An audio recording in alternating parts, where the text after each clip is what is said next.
I had a great couple days in Anchorage. Got to visit the Alaska State Fair, meet some relatives, take a beautiful ride down the Turnagain Arm to see the boar tide, and even saw the marathon. Anchorage is a great place to go. I want to go back even when I don't have a cruise. There's some great restaurants like this one here. And I love staying at the Wild Birch Hotel. It's just 2 blocks downhill to the Alaska Railroad Station. You'll know you have arrived when you see this beautiful steam locomotive. They have it on display. Great place to take pictures. And there's the building for the Alaska Railroad. That's where you get your tickets, and that tent to the right is where you drop off your bags before you go in. Last time I was here, I took the train to Seward. This time I'm taking it to Whittier. Let's go. Well, I got my ticket just before the line grew. Okay, I'm all ticketed. I got a window seat, taking the train from Anchorage to Whittier. Get a coffee and a bakery and souvenir shop. Definitely want to get here an hour before your train because look at that line. And when you check your bag, it goes all the way to the cruise port, at least on this trip. Now, my last trip on the Alaska Railroad, I went to Seward, Alaska, and I went the night before the cruise. That's a longer trip with more train car options. There was actually if you paid for the premier class, you got to stand outside on an outdoor platform. That was fantastic. On this train, and it was much shorter, you could only sit inside, but the views are still fantastic. You see a lot of glaciers. Okay, all aboard. Let's head to Whittier. It's like nice, comfortable seats. Now, when you take the train to Whittier, that's called the Glacier Discovery train. The train to Seward is called the Coastal Classic. That has a Gold Star service with panoramic windows, and they even give you a wonderful breakfast. But this is a great train, too. Is it a good temperature in here for everybody? Very nice. If you're planning a cruise from Whittier, Alaska, there's several ways to get there from Anchorage. You can take a bus, which takes about 2 hours, or you can take the train, which is about 2.5 hours. I always love taking the train, especially the train to Seward, with the outside decks. Here's a peek. It was awesome. And don't forget to check with the cruise line. And if you're going out of Whittier, it's probably Norwegian. And although I didn't see the options available when I first booked the cruise, they did have excursions that got you to Whittier from Anchorage via bus or train. Check it out, or give them a call. And if you take the bus, I don't think you'll see a bear like I did on the train ride to Seward. There it is. Here on the left-hand side, we are passing by Potter Marsh. Now, Potter Marsh is an important stop for migratory birds. And I'm not sure if the buses do or not, but they probably do. But the trains definitely have a narrated tour. It's great. Now, this is a great place for spotting birds, as in between these tall reeds or grasses, as well as these waterways, are many different species of birds. The guides do a fantastic job. Unfortunately, I can't record it all, but I hope it's enough to inspire you to go on your own trip. It's amazing how it looks at low tide. And when the board tide comes in, there's going to be water right up to the shoreline. I've heard anything from 27 to 40-foot tidal changes. That's amazing. Let's sit back and enjoy the ride.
Be a lot of people that cross the tracks, I'm sure.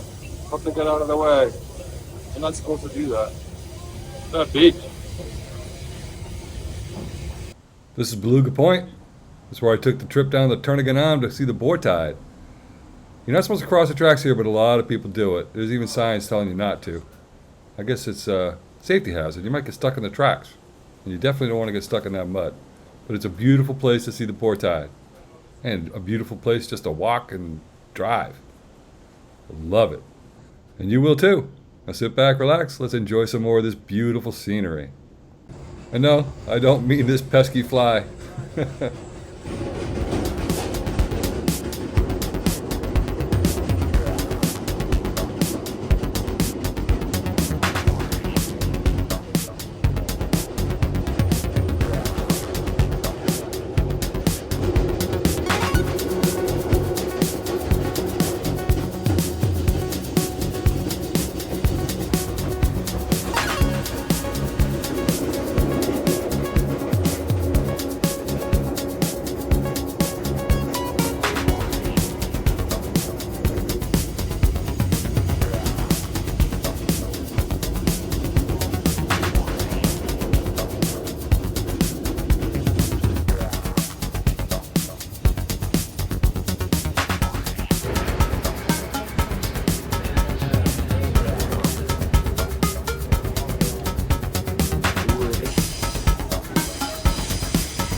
Hope you're enjoying this train ride down to Whittier. I love riding along the coastline, any coastline. And I also love bridges, any bridges, no matter how short they are. This train's going to make one stop in Girdwood, Alaska, where it's going to pick up some more people. I don't think anybody got off, but maybe. Anyway, once we pass Girdwood, we're going to turn inland, so we won't be seeing the coast anymore. Now here on the right-hand side, we are seeing one of our trains. It's just across that corner here, so if you wanted to take a look, that is one of our cruise trains leading it all the way up from Whittier. Now we're also looking here at our mud flats. So we're seeing all of this water has gone out as it is low tide. Here within the Turnagain Arm, our tide can rise about 40 feet, and all of this mud flat here will be covered until we see that rocky area. But for right now, we're just seeing those large mounds of silt that look like mud. Now in some areas, these can look like a very nice sandy beach, a nice area to walk across, or as in this area, sometimes they can look like they are as hard as concrete. But actually they are extremely dangerous, and I would not suggest taking a stroll along them. If you were to walk out onto these mud flats, this would act as a sort of quicksand. It'll take your feet and legs and create a vacuum, sucking you down further and further into the mud flats. Actually, just a few days ago, this past week, there have been 2 rescues out on the mud flats. As fishermen are going out along the creeks, they are straying further and further from those creek beds and into the mud flats. These are extremely dangerous. Again, they will suction and pull you down, and that can be very dangerous as that tide rises, as it can rise and fall over 40 feet, so you don't want to be caught out there during low tide with that tide coming back in within the next few hours. One way that they will rescue folks out from these mud flats is by using little thin pieces of plastic. They'll kind of walk across this plastic to distribute their weight so these crews can safely get out to the person stuck in the mud. And from there, they will have a large pressurized tube from which they can put that tube down next to these person's legs or feet, and that pressure will blow air in next to their legs, helping release them so they can be easily pulled out of the mud. The only thing that can really hold is the beluga whale, which will come swimming through this area on occasion, which we actually have seen within the past week or so. I myself saw some of them. They're pretty hard to spot at times, as they do look like just little hard-boiled eggs rolling over in the water, as they don't jump and have great theatrics like a lot of the other whales. So keep an eye out for little white caps, because those actually might be beluga whales, so just keep an eye out. And we are slowing down here for just a few minutes, as we're going to be passing that cruise train, and we just got to slow down as we drill on past. But as we do, be on the lookout for other folks on that train, and feel free to smile, wave, blow them kisses, and show them how much fun we're having here on our Glacier Discovery train. Trains are the ones that just came from that cruise ship, and lots of y'all will be swapping places with them as you're headed to your cruise ship, and they're headed back home after a lovely week on our Alaska's coastline.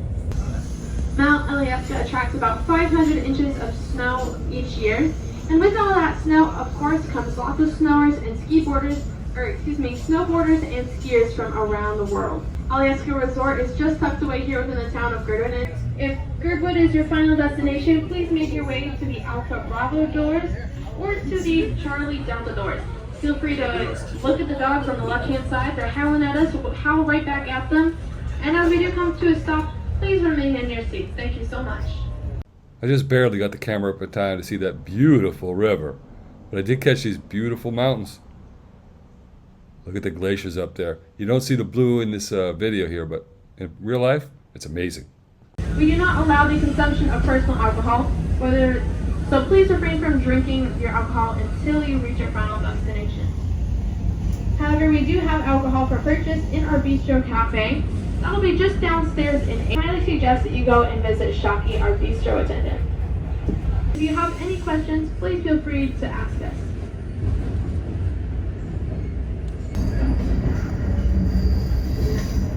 Our main line track will continue on in the track leading all the way to Seward, and we'll be headed on later today as we take folks up to Spence Whistle Stop and to Greenfield. But for now, we're going to take a left-hand turn and we're going to continue on. Really, just call it out, make sure you let your fellow passengers know. Let them know both what you're seeing and what side of the train you might be seeing it on. And right next to us, you'll also see the Portage Creek flowing. See, it kind of has a bluish appearance to it. It's almost a little bit teal looking even. It's that color from the fact that it is glacially fed.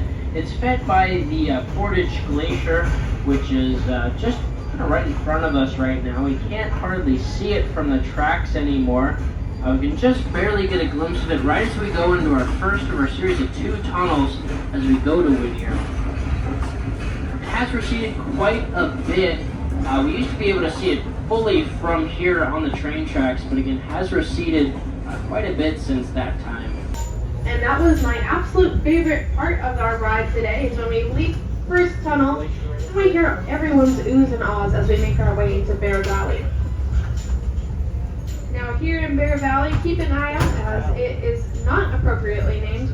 Now here in Bear Valley, it's called Bear Valley because we barely see any bears. As we travel through here, just keep an eye out. We're mostly going to see moon out for some more of those glaciers and get those cameras out and as they're ready. Now we're slowing down here as we're just going to be waiting for our turn to travel through the Anton Anderson Tunnel. We're going to see some cars here on the right-hand side. They're all going to be waiting their turn. They're going to be waiting for about half an hour as we go through. We all take turns as it is a 1-lane tunnel. So a train can go through at one time, and then if you're one of those people who try to hold your breath while going through a tunnel, please do not do that. We are now officially in Whittier. And for all of you cruise ship folks, you're going to take a look out to the left-hand side. We're going to see the top of your cruise ship just over these trees, and it'll come into view. But if you're looking to see some more immense glaciers, look on to the left. We're seeing Lerner Glacier just here, which is extremely blue, as well as some of those waterfalls. Now, for those of you getting off of the cruise ship here in Whittier, what you'll need to do is, when you get out onto the platform, there are going to be some motor coaches waiting for you. Those motor coaches will take you about the mile from our depot over to the cruise ship. Welcome to Whittier, Alaska. A city in Alaska where, depending on where you look, there's between 300 and 500 people. And most of them live in the Begik Towers, right there. Originally built by the military in 1957 during the Cold War, but purchased by the city in 1972. Another building over here to the left is the Buckner Building. Another Cold War structure that is now completely fenced off, but people still like to go there. You can get cruises here at the Cliffside Marina. There's the Norwegian Jade. I might just walk over there, it's only a mile. So you could drive down here and take a cruise for the day. I bet they're awesome. I definitely plan on spending more time in Alaska. Whittier, Alaska is a beautiful harbor. And look at that ship, the Norwegian Jade. That's beautiful too. Well, I decided I'm gonna walk to the ship. There's the line to the bus. There's the road. And there's the ship. It's about a mile. I can walk off that blueberry muffin I ate. Let's go. I can't get over how blue that water is. Look at that water. Wow. Hey, there's a little path. Wish I had a fishing pole with me. Very cool. Oh, this would be a great place to fish, swim, dive off that rock. This is beautiful here.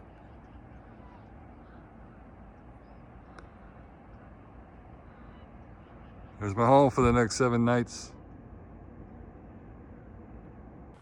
Well, they even have a rest area along the way.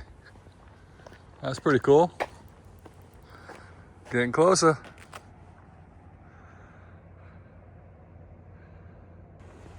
It's a beautiful walk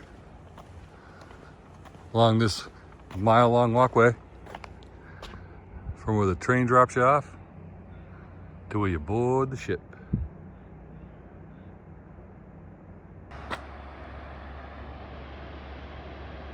You can hear the waterfall from here.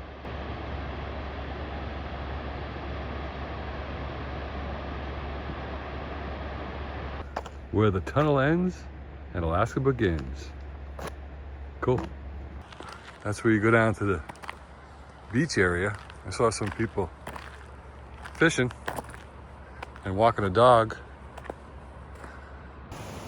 Lots of waterfalls here.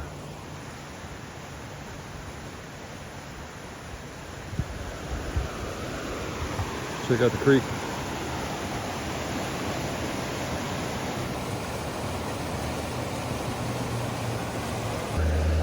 It's a nice rig. Look at that thing. That would be a blast.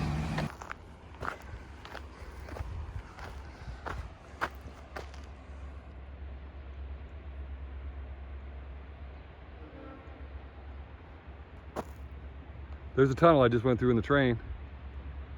And traffic will be released, it says, at 1 o'clock. So cars and trains, they have to take turns. Pretty cool.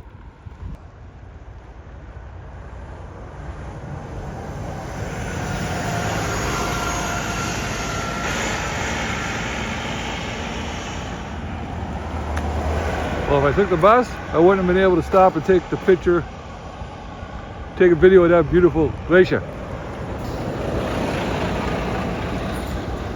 But I also wouldn't be messing with these damn little bugs. Not mosquitoes.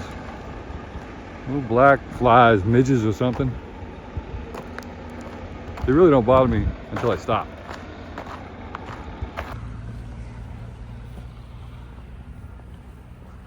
Let's walk the tracks.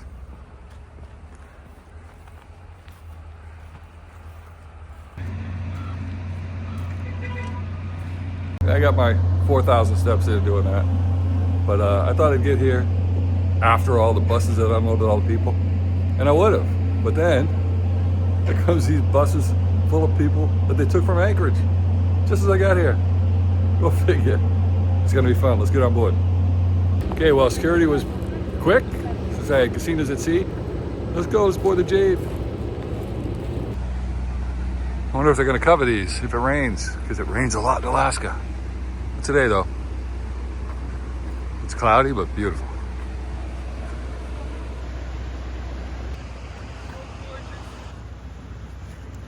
There she is, the Norwegian Jade. My first time aboard.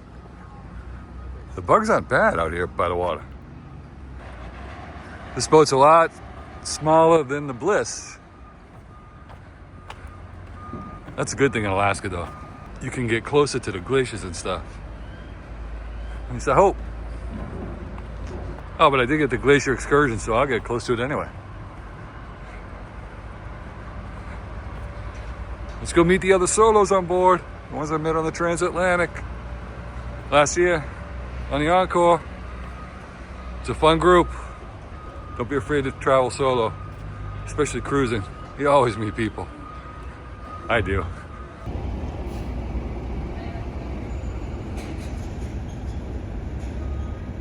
Welcome to Whittier, Alaska.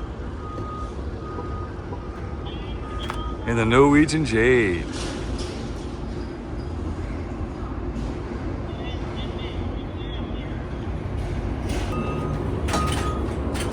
Okay, I got on board. I gotta find deck 7 aft because my assembly station is H5. I wasn't waiting in the elevators. I'm taking the stairs. Well, I hope you enjoyed that train ride from Anchorage to Whittier. And I have another train ride coming up on my cruise. It's an awesome cruise. I got to see some great shows. I got to see some glaciers up close. I took an amazing float plane ride. And I also met up with some of the solo travelers I met on a previous transatlantic cruise. They're awesome. Well, we'll see you next time.